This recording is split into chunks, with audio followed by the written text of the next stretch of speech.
In the year of the false spring, in the third moon of 299 after conquest, the wolves of the north stole into the green and golden lands of the west. There, amidst the rolling hills and rich pasturelands, they struck a blow so swift and sudden that the lions of Casterly Rock scarce knew they were hunted until their host lay broken. This was the Battle of Oxcross, not a clash of shield wheels beneath the sun, but a silent hunt in the dark, a deed of guile and movement where the steel of swords was matched by the cunning of the mind.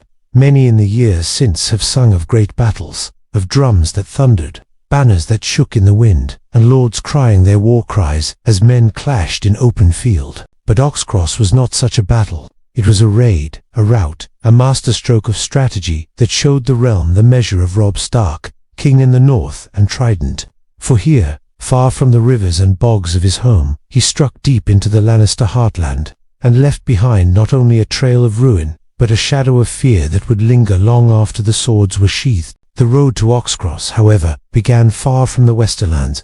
It began in the chill winds of the north, in the smoke of the riverlands, and in the halls where kings and lords plotted the fates of thousands. For in those days the realm was torn by the War of the Five Kings, a conflict not born of a single cause, but of many threads tangled and knotted, until the whole of Westeros was caught in its snare. The road to Oxcross in the moon's turn before the young wolf's march. The seven kingdoms groaned beneath the weight of war. King Robert Baratheon was dead, and with his passing the crown had passed in appearance to his son. King Joffrey, though whispers in the halls of power spoke of a darker truth. Lord Eddard Stark's blood had watered the stones of the great sept, and his son Robb had been proclaimed king in the north by the lords of Winterfell and the Riverlands. To the west, Lord Tywin Lannister held the field, his great host ranging across the Riverlands, burning, taking keeps, and binding the lands to House Lannister's cause through fire and fear. Yet the young wolf had bloodied Tywin's nose at the Whispering Wood, where Sir Jaime Lannister had been taken captive, and again at the Green Fork, where Robb's feints had drawn the lion into a costly check. But in the wake of these victories, Robb faced a foe not only of swords, but of time. The Riverlands bled beneath Lannister raids, and the West, rich, well-provisioned, and unscarred by the war, lay ready to send men and gold to its Lord's banners. If Tywin's strength was left unbroken, the lions might yet grind down the wolves through sheer weight of numbers and coin. Thus, the King's Council in Riverrun bent itself to a bold thought, to take the war not merely to the Riverlands, but deep into the Westerlands themselves. Strike where the lion feels safest, and the roar may falter. It was here that the plan for Oxcross took form. Intelligence came from riders and ravens alike. Stafford Lannister, Lord Tywin's cousin, was raising a new host in the west, mustering green levies, and recalled many to arms at a place called Oxcross, near the northern foothills of the Gold Road. This was no seasoned army. Its men had yet to see the press of battle. But once forged into a host, it would swell the lion's strength by many thousands. If such a force were allowed to join Tywin, the balance of the war could shift in an instant. To strike them before they were ready would require speed, secrecy, and a march through country not yet touched by the war. There were roads, aye, but the young wolf could not take them.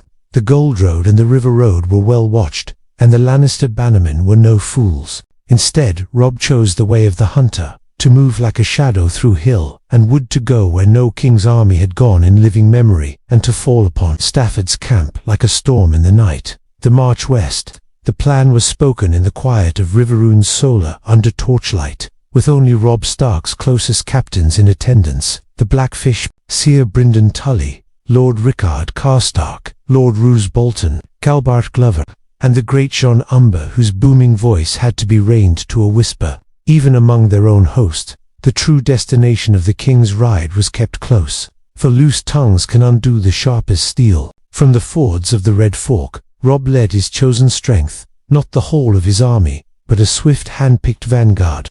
No lumbering baggage train followed them, only what horses could bear: salted meat, hard bread, waterskins, arrows, and spare horseshoes. Their armor was kept plain and dark, lest the sun glint betray them from afar. It was in the chill hours before dawn when they set forth, slipping westward under cover of mist. The young wolf himself rode at the fore, grey Wind pacing silent at his stirrup. Behind him, rank upon rank of riders moved in quiet discipline, each knowing that the fate of the war might hinge upon their speed and their silence. Rather than take the known roads, they wound their way through the foothills that marked the border between the Riverlands and the Westerlands. These were country lanes and sheep tracks, not meant for armies, but for shepherds and small folk tending their flocks. They passed villages not yet burned by war, where curious faces peered from doorways, and wary elders gave stiff nods to the grim dust-covered riders. Scouts rode far ahead, lean men with sharp eyes, some of Karstark's best, and others from the mountain clans, who had come south with the young wolf. It was they who steered the host around danger, avoiding Lannister outriders and patrols. More than once, they saw camp smoke on a distant hill, and turned aside, rather than risk a clash that might give away their intent. On the third day, they reached the higher ground of the northern Westerlands, where the land grew rockier and the hills steeper. Here, they left even the shepherds' paths, moving in file along deer tracks and dry streams. The sun was harsh, the days long, and the men's tempers sometimes frayed, but each knew why they rode, and the thought of falling upon an unready lion host drove them onward. By night, they made their camps without fires, eating cold rations, their tents no more than bedrolls laid beneath the stars. The moon was their only lantern, the wind their only song. Grey Wind ranged far on these nights, returning with blood on his muzzle and the scent of the land in his fur. It was on the 6th day that the scouts brought word. They were now but 2 days' ride from Oxcross. Stafford's camp was large and poorly guarded, its sentries idle, its men drilling without order or unity. The news set the great John too grinning, but Robb's face grew harder still. The time for stealth was nearly done. Soon would come the killing. The night before Oxcross, the hills of the northern Westerlands rolled away in moonlit folds, their slopes tufted with brush and wind-bent grass. Beyond them, in the low hollow of Oxcross, glimmered the scattered lanterns of Stafford Lannister's camp. From where Robb Stark stood, on a rocky rise cloaked in darkness, he could see the faint shapes of tents, hundreds of them, like pale mushrooms sprouting in the night. The banners of House Lannister and its sworn houses hung limp in the still air, their golden lions dulled by distance. The camp was quiet, too quiet for a host meant to march soon. There was no iron discipline here, no watchful silence. Only the faint sounds of laughter and drunken voices carried faintly on the wind. A lute plucked somewhere near the officers' pavilions. The smell of roasting meat wafted upward. Green as summer grass, muttered Seer Brynden Tully at Robb's side. The young wolf's gaze did not leave the camp. Green grass burns fast. Behind them, the chosen strike force waited in the shadows of the hill. Several thousand men on foot and horse, most stripped of heavy armor to move quickly and without sound. The moonlight caught the pale lines of their drawn steel. Grey Wind paced among them, silent as shadow, yet every man felt the wolf's presence. Robb had divided them into 3 companies. Lord Rickard Karstark would take the right, circling east to fall upon the camp from the Gold Road side. The Blackfish would command the left, cutting off any flight toward the coast. Robb himself, with the Great John at his side, would lead the center, straight into the heart of Stafford's encampment. Before they moved, Robb called his captains close. "We strike when the moon is highest," he told them, "and we strike hard. No horns, no shouts, no gritty cries. Let the first they know of us be steel at their throats. Cut their horses loose, fire their food and tents, take prisoners only if they yield at once. We are here to break them, not to waste the night in slaughter." Lord Karstark gave a grim nod. "Break them, and Tywin bleeds." When the hour came, they moved like water down the slopes, silent, dark, relentless. Every hoof and boot fell in soft grass or damp soil. The sentries were few and poorly placed. Those who saw the shadows too late found knives or arrows ending their cries. The 3 companies began to spread, black shapes melting into the sprawling camp. The men of Stafford Lannister's levy slept easy that night, never knowing that death was already among them. The breaking of Stafford's host, it began with the sound of horses screaming. The first company, Karstark's men, had slipped among the picket lines and cut the tethers. Dozens of destriers, palfreys, and pack horses bolted in blind panic, trampling through the rows of tents. In the confusion, sentries stumbled from their posts to chase or calm the beasts, only to find cold steel waiting in the dark. Then came the wolves, not just Grey Wind, but the chaos Robb's men had loosed, blades flashing, tents slashed open. The night filled with the tearing of canvas and the sudden, choking cries of men waking to death. From the east, the Blackfish's riders fell upon the wagons and supply tents. Axes bit into casks of wine and ale, spilling rivers of drink into the dirt. Barrels of grain were hewn apart, salted meat cast into the fires the attackers now lit. Flames leaped high, throwing long shadows that made the camp seem alive with demons. Through the center rode Robb himself, grey wind bounding before him. The direwolf's eyes burned in the firelight, his muzzle red. The young wolf's sword was bare, his cloak streaming behind him, as he cut his way toward the command tents. The great John rode at his right, roaring laughter and swinging a great sword that hewed men in half-plates as though they were saplings. Stafford Lannister had no time to form his men. His captains shouted orders, but their voices were drowned beneath the bedlam. The clash of steel, the roar of fire, the screams of horses and dying men. Many of the levies had never fought in battle. They fled at the first sight of a charging rider or the first spark of flame. Others tried to form shield wells, but the attack came from three sides at once, leaving them no front to face. In the chaos, Robb's riders split and rejoined like water, finding cracks in stone. No sooner would a knot of Lannister spearmen form than an arrow storm from Glover S. Bowman would break them, or a charge from Umber's riders would smash them apart. Lord Rickard's men cut the Gold Road, scattering the Lannister outriders, who had been meant to guard it. The Blackfish's company sealed the western escape. With every heartbeat, Stafford's host was being herded inward, toward the center, a tightening noose. Robb reached the commander's tent to find it abandoned. Stafford himself was not at its entrance, nor at the hastily overturned table within. He was found minutes later, on the ground between two burning tents, an arrow in his throat. Whether he died fleeing or fighting, the maesters could never agree. But his death broke what little order remained. By the hour's turn, the Lannister host was no host at all, only scattered bands fleeing into the hills, hunted by shadows. The dawn at Oxcross, when the first grey light bled over the hills, the smoke still rose from the hollow where Stafford Lannister's camp had been. The fires had burned low in the night, their embers smouldering in heaps of blackened canvas and charred wagons. Crows wheeled overhead, their cries harsh in the still morning air. Robb Stark stood at the crest of a small rise, his helm tucked beneath one arm, watching the ruin below. Around him, his men moved like wraiths in the mist, binding prisoners, searching the dead for arms or coin, putting torches to what supplies could not be carried. The ground was littered with broken shields, bent spears, and the bodies of men and horses. Some lay curled in their sleep shrouds of blood, others sprawled with open eyes that stared without seeing. Of Stafford's army, perhaps a few hundred had been taken alive. The rest lay here, or had fled into the night, most without arms or provisions. The capture of their horses and supplies meant those survivors would find little refuge in the hills. Lord Rickard Carstark approached, his beard matted with sweat and soot. "The last of their captains is dead, or taken, your grace. We've found no sign of Stafford's main standard. Likely it was lost in the fire." Robb nodded, though his gaze did not leave the valley, and the road, sealed. "No rider leaves Oxcross without our leave." The Blackfish came next, his armor dark with smoke. "We've burned the grain and salted what meat we could not carry. What we take will feed us for a fortnight, maybe more. The rest," he gestured, toward the still's mouldering heaps. "Let Tywin's men eat ash." Grey wind padded up to Robb's side, his muzzle dark from the night's work. The direwolf sat, watching the valley as intently as his master. There was no cheer in Robb's camp. Victory had been swift and complete, yet his men spoke in low voices, their faces hard. They knew this was no end, only the cutting away of one of Tywin's hands.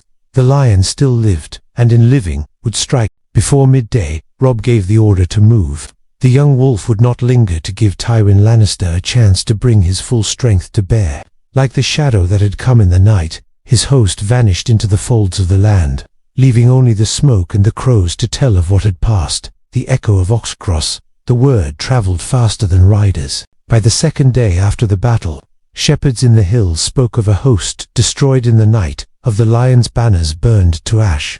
By the third, merchants on the Gold Road whispered of Stafford Lannister slain and his army scattered. By the fifth, the tale had grown. Robb Stark had taken 10,000 prisoners, Tywin himself had been wounded, and the young wolf now roamed freely through the Westerlands. In the west, panic took root. Small folk abandoned villages along the lesser roads, fleeing either toward Lannisport or into the deeper hills. fearing the northern raiders might be upon them next. Many burned their own grain stores rather than see them fall into enemy hands. In Lannisport, the bells tolled low when the news was confirmed. The city's harbour filled with the smell of pitch as ships were made ready for defence. Sir Davin Lannister, cousin to the slain Stafford, took command of the city garrison, swearing to hold the port for House Lannister until Lord Tywin himself returned. But it was at Harrenhal where the echoes struck hardest. Lord Tywin received the news at midday. The Raven bore only the blunt truth. Stafford slain, host broken at Oxcross. Those present said the Lord of Casterly Rock read the words twice, then laid the parchment down with great care. His face betrayed no anger, but the hall fell silent all the same. Send word to Sir Adam Marbrant, Tywin said. He rides for the west at once. Tell him he will raise every sword between here and the Sunset Sea. The Riverlords may wait, the west will not. That night, the great hearth in Harrenhal burned low, and Tywin Lannister dined alone. In Riverrun, the tidings brought hope. Catelyn Stark received the news with quiet relief, though she warned Edmure Tully that Tywin's wrath would follow swift upon this blow. Robb has cut deep, she said, but lions grow most dangerous when wounded. At the Twins, Lord Walder Frey sent guarded congratulations, though his letters carried the scent of calculation. Victory in the west strengthened Robb, but it also made his alliances more valuable and more costly. In the north, the people spoke of the young wolf as they once had of Torhon Stark, the king who knelt. Only Robb did not kneel. Songs were made of Oxcross, of the night ride and the burning of the lion's camp. The singers cared little for numbers or truth. There Robb slew hundreds with his own hand, and grey wind tore through the enemy ranks like a shadow given fang and claw. But in the hills and villages of the Westerlands, the name Stark became a thing to fear. Mothers hushed their children with tales of the giant wolves that came with the Northern King, wolves that could smell a lion's blood from leagues away. The Hidden Hand. Robb's next moves after Oxcross. Robb Stark did not linger in the ashes of victory. He knew the danger of standing still in enemy lands, especially now that his stroke at Oxcross would rouse the full fury of House Lannister. Tywin's armies might be far to the east, but the gold of Casterly Rock could buy speed, steel, and blood. So, as the embers of Stafford's camp cooled, Robb's host slipped into the green hills and narrow passes of the Westerlands, leaving no clear trail. Scouts rode in wide circles, harrying small patrols and scattering the first levies Tywin sent westward. To the small folk, it seemed as though the young wolf could be anywhere. Smoke would rise on one horizon, and by the time riders reached it, fresh fires would be seen in the opposite direction. Villagers loyal to Lannister were stripped of arms and provisions. Those who offered bread and shelter to the Northmen found coin in their hands and their storehouses spared. Yet Robb's war was not only fought with sword and torch.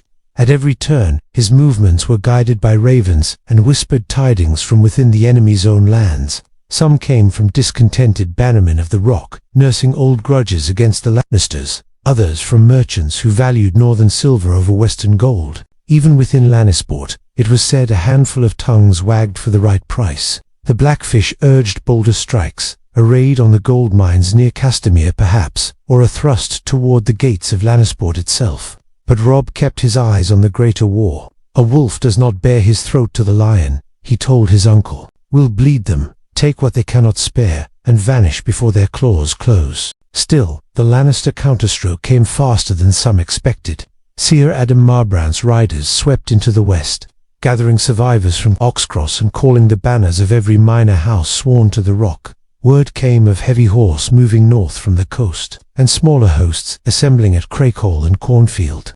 The Northmen struck before these levies could unite. Near Ashmark, Robb.'s outriders fell upon a column of baggage wagons bound for the new muster. 100 wagons laden with arms, mail, and salted meat. They were taken or burned in a single night, and again the young wolf was gone before the Lannister horse arrived. It was a dance of shadow and steel, and though Robb's men still sang of Oxcross, the king himself was ever wary. Victory could turn to defeat in a single misstep, and Tywin Lannister had a long memory. The Lion's Hunt, Tywin's measures to trap the young wolf in the halls of Harrenhal. Tywin Lannister set aside all other designs. The war for the Riverlands would wait. The intrigues of King's Landing could be left to the Queen Regent and Lord Bailey. The West, his birthright, had been struck, and such a wound could not be borne. His first measure was speed. Sir Adam Marbrand was ordered to scour the hills between Crickhall and the Golden Tooth, driving every able-bodied man into service and sweeping the roads clean of Robb scouts. Ravens flew to Lord Brax, Lord Prester, and the houses of the southern coast, bidding them to guard the fords and bridges. The second was gold. Where loyalty wavered, Tywin bought it. Captains of sellswords, traders who had dealt in the free cities, even hedge knights with no fixed allegiance, found themselves courted with coin and promise. The young wolf's victories might win him songs, but songs did not feed armies. Gold did. The third measure was fear. Rumors were sown through the countryside, tales of northern cruelty, of wolves loosed upon children, of maidens carried away to Winterfell in chains. False though much of it was, fear made men eager to shut their gates and take shelter under the lion's banner. Marbrand's horsemen began to feel their way toward the heart of the young wolf's movements, closing the space in which Robb could move unseen. Garrisons at Crickhall and Case grew stronger. Warships from Lannisport patrolled the coast to cut off any thought of escape by sea. Yet Robb Stark was not idle. Each time the lions pressed closer, the wolf struck at an unguarded flank. At Tarbeck Hall, a levy mustering for Marbrand was scattered before it could march. In the high country near Pendrick Hills, northern bowmen lured a troop of Lannister riders into a gorge and brought down the cliffs upon them. But the circle was tightening. It was the Blackfish who saw it first. "They mean to herd us east," he told Robb, tracing the lines of the enemy's movements on a map. "Toward the Red Fork, toward Tywin's Hand. If we linger, we'll find him waiting." Robb listened, silent for a time, then gave the order that would shape the next turn of the war. They would turn north, vanishing into the upper hills, and leave the Westerlands smoldering in their wake. The hunt had begun, but the wolf was not yet in the snare. The withdrawal from the west, and the shadow Oxcross cast over the realm by the waning days of that campaign. The Westerlands lay in a state of smoldering unrest. Villagers once thought safe under the lioness paw now bore the marks of the young wolf's passage. Storehouses emptied, forges stripped, watchtowers burned to their stone roots. The small folk whispered of northern raiders appearing like spirits from the mist, striking with sudden fury, and vanishing before the banners of the rock could answer. Yet Robb Stark was not blind to the danger that coiled around him. The victories after Oxcross had cost less blood than many battles, but they had cost time, and time was the very weapon Tywin wielded best. With every week the Lannister nets drew tighter. The ease of the early raids gave way to slower marches, heavier skirmishes, and a mounting scarcity of provisions. From the ridges above the Crickhall road, Robb looked eastward one last time.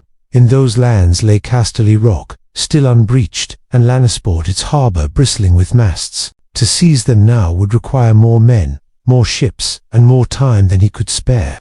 The war was not a single blow, but a long game of moves and countermoves, and the wolf could not allow himself to be cornered in the lion's den. So the order went forth. The host would break from the Westerlands and turn north by the mountain ways. Each column was to march separately, bearing its own spoils and prisoners, and to burn what they could not carry. What they left behind was as much a message as a loss, that no land under Lannister rule was beyond the wolf's reach. Their passage was not without peril. Twice they clashed with Marbrand's riders in the narrow passes. Once a vanguard under Lord Karstark fought its way clear of a sudden encirclement. But the Northmen moved swiftly, and the hills themselves seemed to aid their escape, cloaking them in mists and sudden summer rains. By the time the last riders crossed into the Riverlands, the lions' pursuit had faltered. Tywin had won back the ground, but not the confidence of his bannermen. In the taverns of Case, in the markets of Fair Isle, even in the streets of Lannisport, men spoke in low voices of Stafford's defeat and the fires that had followed. The Battle of Oxcross, though fought in a single night, cast a long shadow over the realm. It showed the might of the North could reach deep into the heart of the West. It showed that the Lannisters, for all their gold and power, could be bloodied in their own lands. And it showed that Robb Stark, the young wolf, was not merely a boy in a crown, but a king who could humble even the proudest house in West. In the quiet of Riverrune Solar, Maester Vyman would later write, "From Oxcross to the autumn after, the West went to sleep with one eye open, for even when the wolf was gone, the wind from the hills still carried the scent of his passing." Thus it was that the Battle of Oxcross passed into the annals, not as the largest of the war's engagements, nor the bloodiest, but as one of its most telling. In the years to come, many lords would speak of it in council chambers and war tents alike, weighing the lesson it offered, that speed and cunning may unseat a foe more surely than mere numbers and might. For the Lannisters it was a bitter draught to swallow, the knowledge that the walls of Casterly Rock did not make the whole of the West inviolable, and that the king in the north could come and go as he pleased. For the north, it was proof that the young wolf's crown rested upon more than heritage. It was earned upon the field, sharpened by the edge of his wits. But history, ever cruel, tells us that victories may sow the seeds of their own undoing. The fear Oxcross inspired would not fade, and in time, the lions would answer with claws of their own, in ways the wolf could not foresee. Yet in that season, with the hills of the west smouldering behind him, Robb Stark's name ran like a watchword through every hearth from the neck to the trident. The north remembers, and so the maesters record, that on the night the lions slept and the wolves woke, the tide of the war of the Five Kings shifted, if only for a time, toward the north. And so, the tale comes to an end. For now, if you would see more chronicles of war, betrayal, and blood in the Seven Kingdoms, leave your thoughts in the comments below. Pledge your like to this cause, and swear your subscription to our banner, for many more stories yet remain to be told.